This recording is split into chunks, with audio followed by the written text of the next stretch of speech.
Wah! What the hell do you think you're doing in my bed? The voice cracked through the silence like thunder. Standing in the doorway was Alexander Vale, 48 years old, self-made millionaire, his tall frame rigid with rage. Rainwater dripped from his tailored coat, but he didn't notice. His eyes were locked on the woman curled on the mattress. Maya Williams. Her heart jumped, but she didn't move. On either side of her lay Alexander's twin sons, Daniel and David, finally asleep, their tiny chests rising and falling in peace the house hadn't known for months. One clutched a worn-out teddy bear, the other had dried tears still on his cheeks. "I can explain," Maya whispered, raising her hand slightly. She didn't want to wake the boys, but Alexander didn't wait for explanations. His palm landed sharply against her cheek, the sound echoing like glass breaking. Maya staggered back, stunned, but said nothing. Her eyes, wide and steady, never left his. "You're fired," Alexander growled. "Get out, now." For a moment she stood frozen, the red mark burning on her skin. Then she looked down at the boys, peaceful, safe for once, and leaned to kiss each of their foreheads. Without a word, she slipped her shoes into her hand and walked past Alexander. Downstairs, the silence of the mansion pressed in like judgment. Outside, the rain had softened, but inside Alexander's chest, the storm only grew. For years, 14 nannies, therapists, and doctors had failed to calm his children. Yet this woman, this quiet stranger, had succeeded, and he had struck her. He found a folded note on the nightstand. In soft handwriting it read, "If you can't stay for them, at least don't push away the ones who will." He read it again and again. His throat tightened. For the first time in years, the great Alexander Vale, millionaire and master of control, felt something he could not buy: shame. If you find this story gripping, hit subscribe and leave a comment. If you don't like it, just hit like. You might change your mind later. And so it began, with a mistake powerful enough to rewrite every life inside that house. The mansion felt hollow that night, a house of marble and chandeliers that swallowed every sound. Alexander Vale sat alone in his study, a half-filled glass of scotch untouched at his side. The fire flickered low, casting restless shadows across his face. He had everything money could buy: the estate on the hill, the fleet of cars, the portfolio of companies. Yet upstairs, his sons had spent nearly every night screaming in fear, writhing from nightmares he couldn't soothe. And now, after 14 failed nannies, therapists, and even expensive specialists, 2 little boys had slept peacefully for the first time in months. Because of her, because of Maya Williams. He rubbed his temples, his hand still stinging faintly from the slap he had delivered. His reflection in the glass pane looked less like a titan of industry and more like a man lost in his own house, a man who had misjudged the only person who had managed to reach his children. The note lay open on his desk. "If you can't stay for them, at least don't push away the ones who will." Alexander whispered the words aloud, as if saying them would ma. The next morning came gray and heavy. For once, Alexander tried something he had never done before. He carried breakfast himself upstairs to his son's room, a tray of scrambled eggs, toast, and juice balanced unsteadily in his hands. Daniel sat up groggily, his curls messy. "Where's Miss Maya?" he asked. Alexander froze. David, still rubbing his eyes, looked at him sharply. "Is she gone?" He nodded. "She had to leave." "Why?" David's voice cracked. "She didn't do anything bad. She helped us." "You saw." The tray trembled slightly in Alexander's hands. He placed it down and knelt beside the bed, looking into their wide, questioning eyes. "It wasn't your fault," he said softly. "It was mine." Daniel's brow furrowed. "Did you yell at her?" "Yes," Alexander admitted. David's next question pierced straight through him. "Did you hit her?" His throat tightened. He gave a single silent nod. Both boys turned away from him at once. They didn't cry, didn't scream. They just closed themselves off, retreating into the same silence that had haunted the house for months. Alexander stayed there on the carpet for a long time, a man kneeling not in prayer, but in regret. "I'll fix it," he whispered. "I'll bring her back." But they gave no answer. Across town, Maya sat on a wooden bench outside the train station. Her cheeks still bore the faint redness from the slap, though the rain had washed away the sting. She cradled a cup of cheap vending machine coffee in her hands, steam rising into the cold afternoon air. She hadn't cried when he shouted. She hadn't cried when he struck her. She hadn't even cried when she walked through the iron gates for the last time. But now, sitting alone, the tears finally came. Quietly, quickly, as if she were afraid even the strangers around her might judge her for weakness. A woman beside her offered a tissue. Maya took it with a small, grateful nod. She had survived worse, she reminded herself. Being abandoned at 11, losing her son to illness years later, being told she was too soft for hard cases. But those boys, Daniel and David, they had stirred something she thought she had buried forever. The ability to stay, the ability to love again. Her train ticket to Savannah sat folded in her pocket, but her heart still lingered in that cold, silent house in Greenwich. Meanwhile, back at the mansion, Alexander found something that deepened his shame.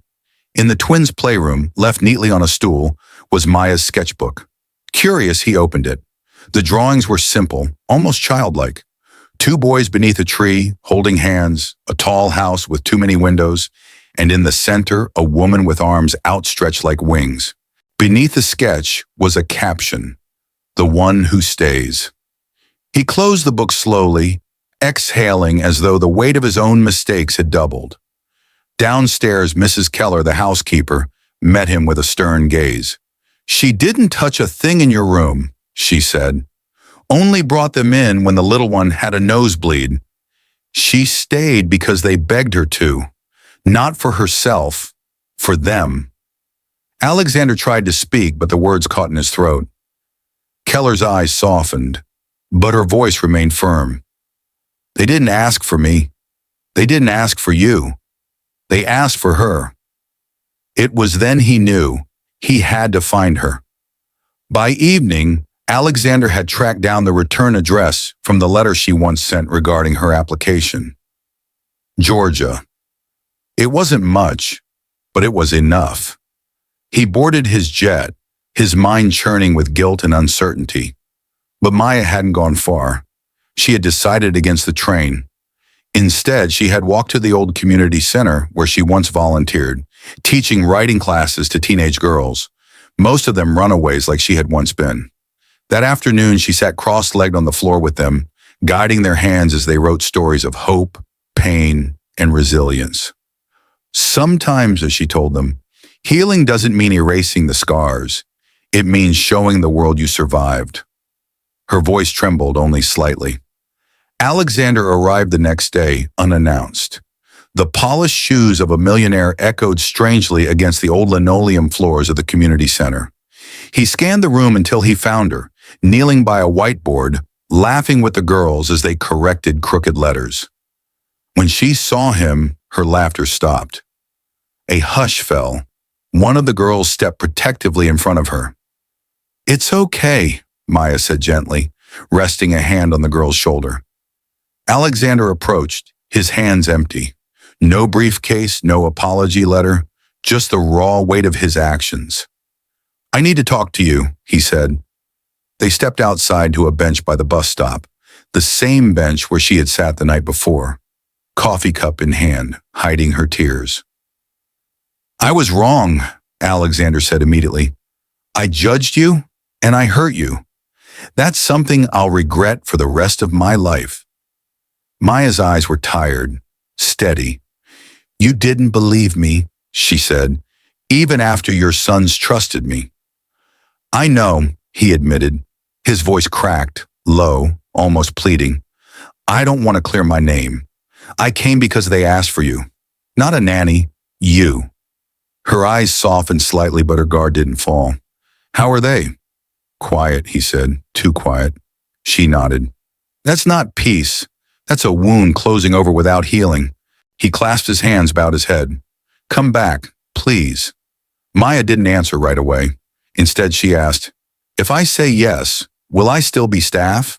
Or will I be treated like family?" He hesitated. "You'll be whatever title you want. Advisor, mentor, partner." "Partner in their care," she clarified. "Yes." She looked at him for a long time, then said quietly, "Fine. but I have conditions. And there, on that cold bench, the power in their dynamic shifted. For the first time, Alexander Vale, the man who commanded empires, sat not as a master, but as a father begging for help, and as a man humbled by the one person he had wronged most. Maya leaned back, her voice steady. First, no cameras in the children's rooms. Second, family dinners, no phones, no business. Third, we rewrite the rules of the house, together with them. And finally, her eyes cut into his. If you ever raise your hand against someone who doesn't deserve it, I leave. Forever. Alexander swallowed hard, shame dark in his eyes. Understood. Maya stood, her coat pulled tight. Then I'll see them in the morning. And she walked back into the building, leaving him on the bench with nothing but gratitude and the faintest spark of hope. That night, the Vale mansion felt different. Alexander cleared the dinner table himself, awkwardly setting out plates. He called his sons downstairs. He tried badly to tell them a bedtime story, fumbling voices, mixing up names. They laughed at him, and for the first time their laughter wasn't bitter. Upstairs, Ethan whispered to his brother in the dark. She's coming back. How do you know? David asked. Because she said goodbye, Ethan replied. Nobody else ever does. And in that whisper, the first light of healing returned. The next morning, the mansion was not silent. It trembled with anticipation. At dawn, Maya Williams stood at the iron gates of the Vale estate, gripping the straps of her worn canvas bag like armor. Everything looked the same. Manicured lawns, marble steps, and the towering oak tree in the distance. But nothing felt the same. She had walked out humiliated, broken. Today, she was walking back on her terms. Harold, the butler, blinked in surprise when the gate swung open. He straightened, bowing slightly as if the household itself had shifted in recognition. Miss Williams, he said softly, almost reverently. Welcome back. Her heart tightened at the words. She stepped into the foyer. For the first time, the silence didn't suffocate her. It waited. Upstairs, quick footsteps pattered across the polished floor. A shout pierced the air. She's here! Daniel appeared first, arms flung open, his face lit with a joy Maya had only seen in fragments. David followed, clutching a sketchbook to his chest. She barely had time to kneel before Daniel collided into her embrace, curling into her as if afraid she might vanish again. David hovered, holding out the sketchbook. We made this, he mumbled. On the first page was a shaky drawing, Maya, the twins, and a house with a large heart floating above it. In crayon letters, you stayed even when you left. Maya's throat tightened. She kissed the top of Daniel's head and brushed David's cheek. That's beautiful. Thank you. Behind them, Alexander Vale stood at the staircase, no longer in a starched suit, but in a gray sweater and jeans. He looked less like a millionaire and more like a man trying. Breakfast is ready, he said, his voice rough with effort. Maya stood, straightened her blouse, and smiled faintly. Good, because we have rules to rewrite. The four of them gathered in the kitchen, a space once used by staff alone. No butlers, no housekeepers, just eggs, toast, juice, and a blank sheet of paper. Maya placed the notebook on the table. We're going to decide together what it means to live in this house. What's fair? What's safe? What makes it feel like a home? Daniel raised his hand solemnly. No broccoli unless it's hidden in something. David grinned. Pancakes every Sunday. Alexander coughed a laugh, scribbling them down. Reasonable requests. Maya added her own rule. Listen first. Apologize when you're wrong. No exceptions. Alexander hesitated, then wrote one in his neat script. Make space for forgiveness, even when it's hard. When they finished, the page was taped to the refrigerator with magnets shaped like suns. The new rules of the house, a fragile contract, but one everyone agreed to honor. Days turned into weeks. The mansion began to hum with life again. Breakfast grew louder, bath times messier, and bedtime stories awkward but real. Alexander tucked the twins into bed for the first time since their mother's death. His voice faltered, his accents were wrong, but the boys laughed at him, not cruelly, but with the honest delight of children who finally felt safe enough to laugh. For Maya, it was proof. Healing had begun. But peace never lasted long in houses like this. One late night, Maya wandered the halls, her footsteps quiet against the marble. She often did this when the memories of loss weighed too heavily. But tonight, something felt off. The library door was ajar. Light spilled into the corridor. Alexander sat at the desk, shoulders slumped, a half-empty glass of scotch beside him. He didn't notice her until she spoke. "Bad news?" she asked gently. He flinched, quickly setting the glass aside. "Just reading an email." She waited. He sighed, then turned the screen toward her. "Custody hearing. Notice of motion." Maya's breath caught. "Custody hearing for the boys?" Alexander nodded, his jaw tight. "Rebecca's parents, the Hollingsworths, they've filed for guardianship, claiming I'm unfit." Maya sat across from him, her face hardening. "On what grounds?" "Neglect, emotional instability, domestic incident." His eyes flicked away. Her hand touched the faint scar on her cheek. "Long healed but never forgotten. They know about me." "Apparently," his voice was bitter. "They've been waiting for a moment like this, and now when the boys are finally laughing again, they want to tear it apart." Maya's voice was firm. "Then we fight." Alexander hesitated. "If you testify, they'll argue your presence proves I can't parent alone." "Then we don't fight alone," she said, leaning forward. "We show them what family really looks like." He met her gaze. "You do that? After everything?" Maya's eyes didn't waver. "Not for you, for them. Daniel and David deserve better than another courtroom deciding their future." The days leading up to the hearing felt like walking through storm clouds. Maya documented everything. Journal entries, progress in therapy, the twins' artwork. She taped their house rules to the refrigerator and photographed them. She collected evidence not of wealth or power, but of healing. One afternoon, as she cut grilled cheese into triangles for the boys under the oak tree, Daniel's voice was a whisper. "Do we have to go live with Grandma and Grandpa?" Maya froze. "Why would you say that?" "I heard Daddy on the phone," David said softly. "They don't like him. They said you're not family." Her heart clenched. She knelt, cupping Daniel's chin gently. "Families aren't built from the same blood or skin. Families are built from who stays, who fights for you when it gets hard. And I'm here. That makes me family." Daniel buried his face in her shoulder. David leaned against her arm. And from the mansion's window, Alexander watched silently, realizing she had already given his sons what he never could: unconditional trust. The courthouse loomed days later, cold marble and towering pillars. Inside, the tension was suffocating. The Hollingsworths sat across the room, draped in wealth and disdain. Eleanor Hollingsworth wore pearls and a cream skirt suit, her disapproval sharp enough to curdle milk. James Hollingsworth leaned on his cane, his eyes darting with thinly veiled contempt. They hadn't acknowledged Maya once. To them, she didn't exist. Judge Templeton, a stern woman with silver hair, presided. Edward's lawyer spoke first, highlighting the boys' progress, therapy, and stability. And most notably, he said, the presence of Miss Maya Williams, who has provided consistent care. Eleanor took the stand next. Her words dripped with venom. What kind of father hires an unqualified stranger to raise his children? A man who admits to striking her in his own home? She isn't even family. Maya's cheek burned at the memory, but she stood steady. The judge turned to her. Miss Williams, do you wish to respond? Maya rose, her back straight. She carried no notes. She didn't need them.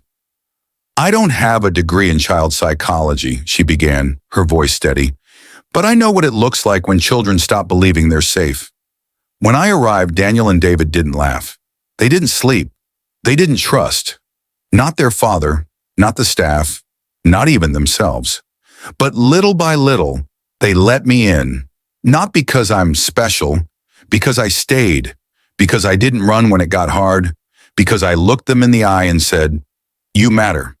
She turned to Eleanor, then to James. You say I'm unqualified, but what qualifies someone to love children who aren't theirs? To choose them every day without obligation? Because that's what I've done.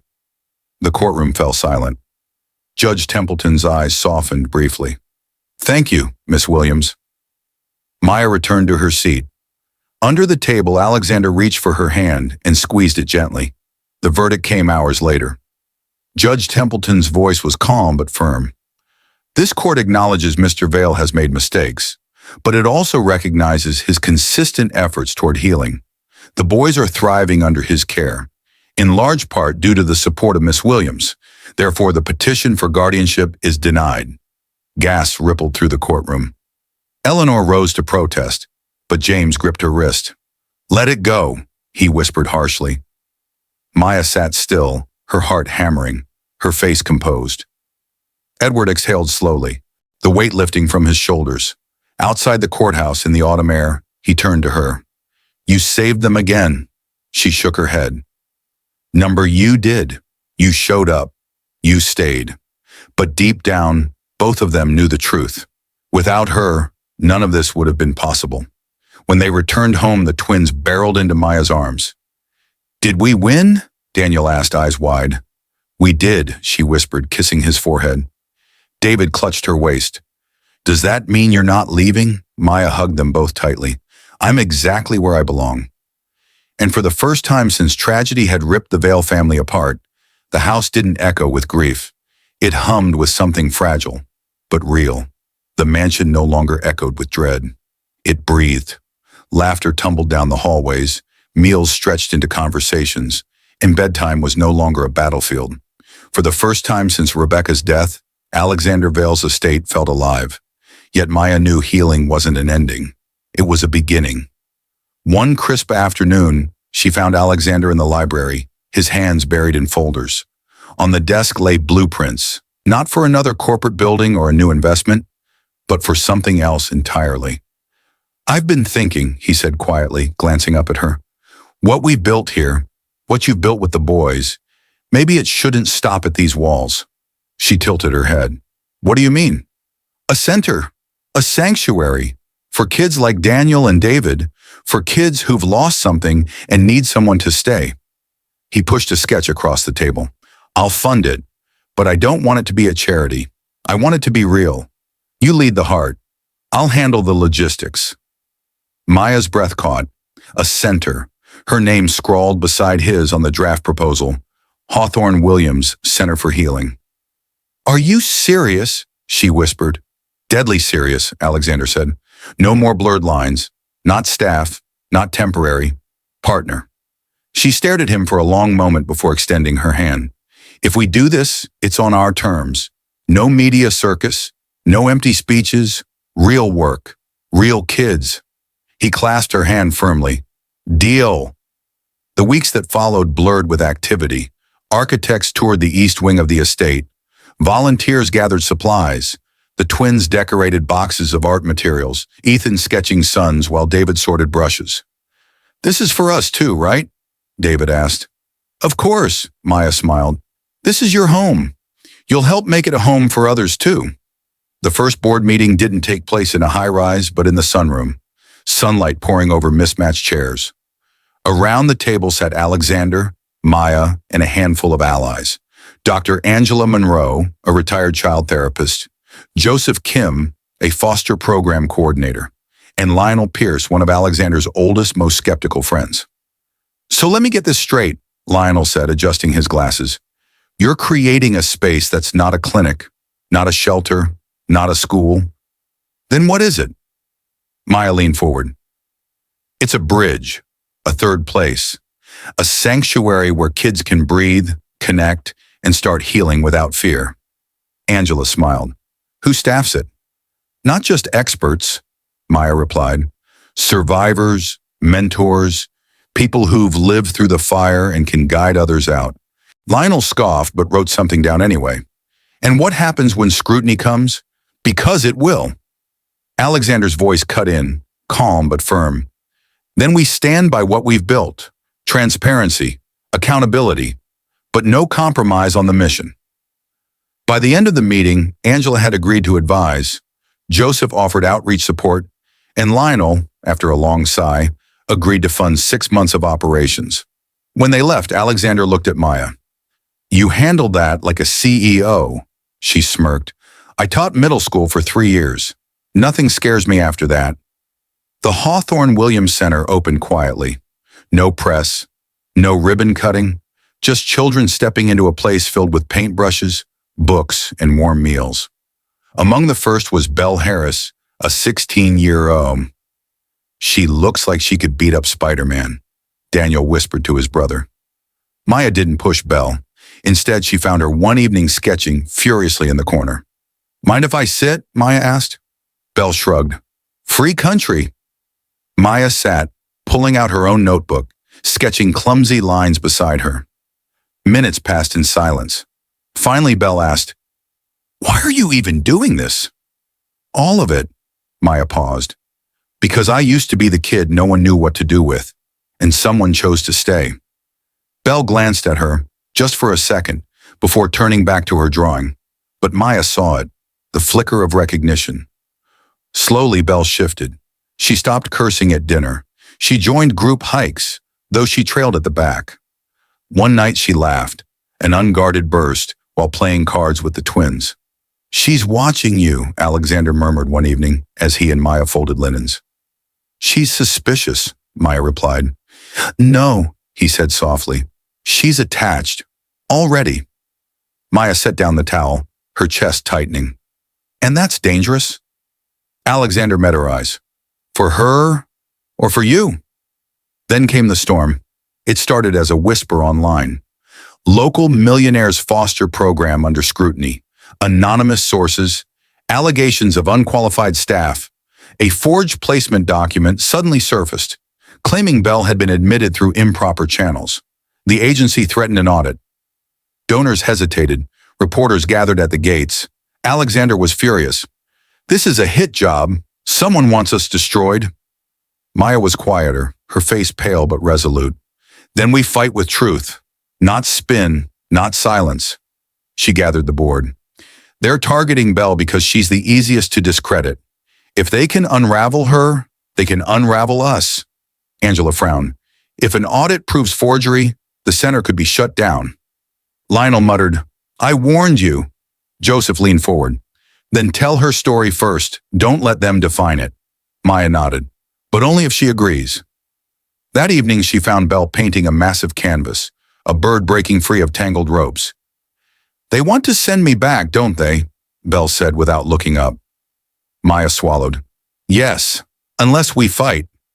She explained the situation. "But I won't put you in the spotlight unless you choose it."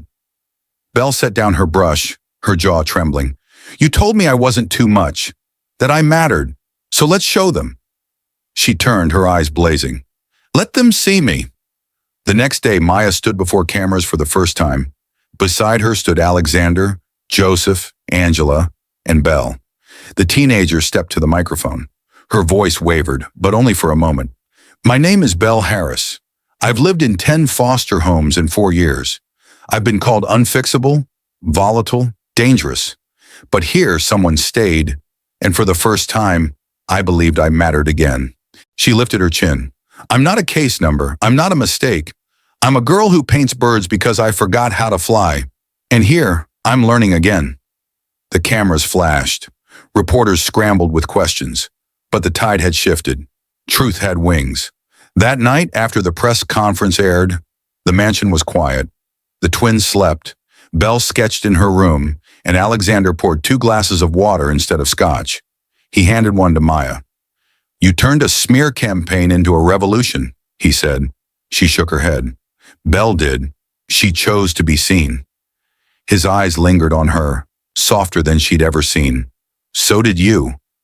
For the first time, Maya allowed herself a small smile. The storm wasn't over, but in the heart of the Vale estate, surrounded by children who had begun to laugh again, they had chosen not to run. They had chosen to stay. The storm that threatened to tear the center apart eventually passed. Reporters left the gates, donors steadied their support, and the official audit revealed no wrongdoing. The Hawthorne Williams Center survived, stronger for the fire it had walked through. But inside, healing still had its own rhythm. Belle remained cautious, but something in her shifted after the press conference. The girl who once folded her arms like armor now lingered at family dinners.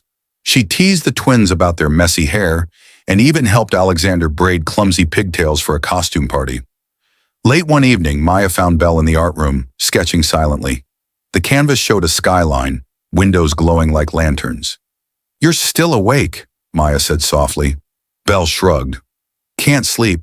Thinking too much." She hesitated. "People think just because I stood in front of cameras, I'm fine now. But I still get angry. I still don't trust easy." Maya sat beside her, not correcting, not fixing. "You don't have to be finished to be free," she said gently. Belle's eyes glistened. "Do you think I could ever talk to other kids? Like me?" Maya smiled. "You already have." For the first time, Belle let herself believe it. Even as the center bloomed, Maya's past knocked at her door. It was a Monday when Lorraine, her estranged mother, arrived at the estate. Decades of silence stood between them. Lorraine's voice cracked with age and regret. "I wasn't there when you needed me. I failed you." Maya's heart tightened. Part of her wanted to close the door. Another part whispered of the very lessons she taught the twins, about staying, about trying. They sat together in the sunroom, a gulf of pain between them. Slowly, piece by piece, Lorraine shared fragments of her own brokenness. How she had drowned in grief, how she had left when she should have fought. Maya listened, torn between fury and compassion. At last she whispered, "Do you want to meet the boys?" Lorraine blinked, startled. "Would they like me?" "They don't know you," Maya said, "but they'll know you're trying." That evening, Daniel and David peppered her with questions. "She's your mom? Why haven't we met her before?" "Because sometimes grown-ups make mistakes," Maya explained gently. "Big ones that take a long time to fix." The boys thought for a moment, then Daniel grinned. "Only if she plays Uno with us." And so, for the first time in decades, a fragile thread was tied back together. Weeks later, the mansion buzzed with preparations for the center's first healing retreat. Dozens of children filled the halls with chatter and nervous energy. Alexander watched from the doorway as Maya guided them through the schedule, with her steady, patient voice. She looked different now. Still the same Maya who once walked through the gates with nothing but a canvas bag, but also more. Rooted. Strong. That night after the children had gone to bed, Alexander found her on the back porch, sketching in her notebook. He sat beside her. "You've changed everything," he said quietly. She shook her head. "They changed me. Daniel, David, Belle, even Lorraine. Healing isn't a straight line. It's messy, but it's real." For a moment, silence lingered between them, warm instead of heavy. Then Alexander reached for her hand, not commanding, not demanding, just present. She didn't pull away. The retreat ended with lanterns strung across the garden. Children painted rocks in gold, a nod to kintsugi, the art of repairing broken pottery with golden lacquer. Belle held up hers, grinning shyly. "It's cracked, but it's stronger, kind of like me." Maya's heart swelled. The twins ran circles around them, their laughter rising like music. Lorraine clapped off beat to their rhythm, and Alexander, usually stoic, laughed too, freer than he had in years. For once it wasn't about survival, it was about living. That evening, as twilight softened the estate, Maya paused outside the twins' room. Daniel was already half asleep, clutching his teddy. David whispered, "She came back, didn't she?" "Yes," Daniel murmured, "because she always says goodbye first." Maya's eyes stung. She stepped inside, tucked the blankets tighter, and kissed their foreheads. Then she walked into the hall where Alexander waited. He didn't speak at first, just looked at her with gratitude too deep for words. Finally, he said softly, "Whatever comes next, we build it together." Maya nodded. Together. Spring arrived gently, painting the Vale estate with blossoms and soft light. The oak tree in the garden, once a silent witness to grief, now stood as a symbol of resilience. Beneath its branches, children from the Hawthorne-Williams Center played freely, their laughter echoing across the grounds. Maya stood watching, the twins racing toward her with golden rocks in their hands. "This one is brave," Daniel said proudly. "And this one stays," David added. She held both close to her heart, knowing the boys were not just healed, they were thriving. Alexander joined her, slipping quietly to her side. He didn't need grand words. His presence was enough. Together they had rebuilt not just a house, but a family. That evening, as lanterns flickered across the garden, Maya spoke to the gathered children, staff, and families. Healing isn't about erasing the cracks, she said softly. It's about filling them with gold, about choosing every day to stay, even when it's hard. That's what makes us whole. The crowd was silent for a moment, then warm applause spread like firelight. Later, in the quiet of the house, Maya tucked the twins into bed. She lingered at the doorway, whispering to herself, "We stayed." And that changed everything. In her heart, she knew this was only the beginning. The center would grow, lives would change, and storms would surely come again. But now they were ready, not perfect, but present. And that was enough. If this story touched you, consider subscribing and sharing your thoughts below. And if you didn't, just press like. You might be surprised how stories like this stay with you.